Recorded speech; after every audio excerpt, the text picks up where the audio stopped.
Hi, welcome back, mates. Crypto Leverage Trading. Hope everybody's doing well this Friday morning. I wanted to include this video here to the group. I'll probably share it on YouTube as well at some point today.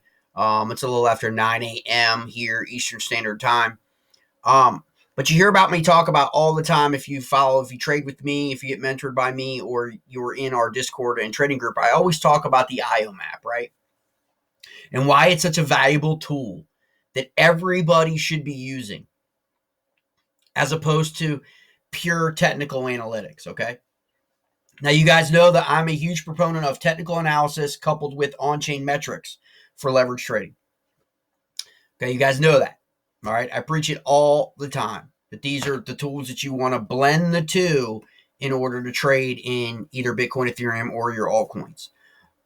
But what the IO map is showing you is in the money and out of the money, and how that relative to Bitcoin. For example, 60% right now are in the money at the current valuation of Bitcoin, roughly $37,000 in 37 to 38. Just saying that in that chunk block. So 60% of all holders are in the money. Okay, that tells you that 60% of all the active addresses on the block that have purchased Bitcoin purchased it lower than what the valuation is today in the market. Out of the money is the converse of that, meaning they bought it above 38,000. Okay.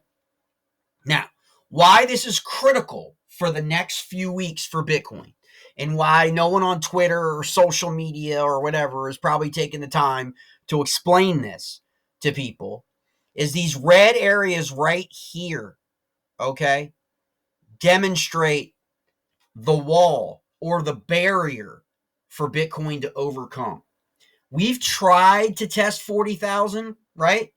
And we've fallen back. Okay, we've tested 40,000, fallen back to 34. We've tested 38, 39, and fallen back. That tells you that above 38,000 to 40,000, okay, the buyers start to thin out.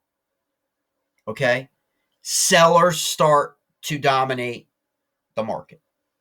That creates a barrier. And this is where you find in these levels right here above 37,925 on the IO map, you start to get selling.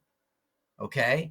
You can see that on your technical analytical chart with the wicks above. You can see that in your resistance level, right? Now, what happens if Bitcoin tests it again and fails? You're going to see 30,000 Bitcoin, mates, because that's where it has to fall all the way back down to. Maybe it could fall back down to 34 because there is some support level there that's been building up now in January, okay?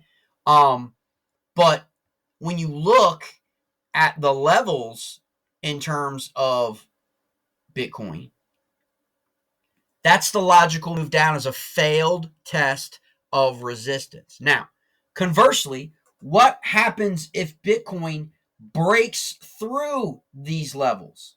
Okay, let's start here. Obviously, this is taking you in the 40s to 50 and 60. So you can see that, okay, because that's where selling all occurred all the way back down as we rolled all the way back down to 30,000, right?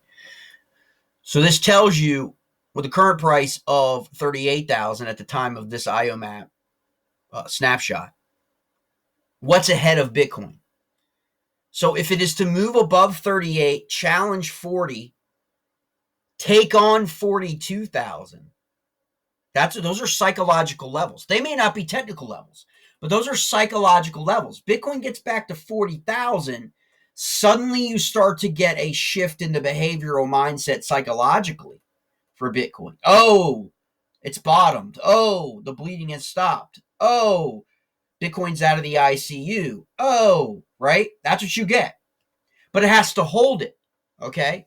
If it doesn't hold that on that barrier line, that resistance line, and break it, confirm above it, you're going to see another sell down in Bitcoin like we have already seen 2-3 times already in January, because it's hitting that resistance level where there's more sellers than buyers. And Bitcoin needs to flip that to more buyers coming back in at that 40,000 level than had the last two times.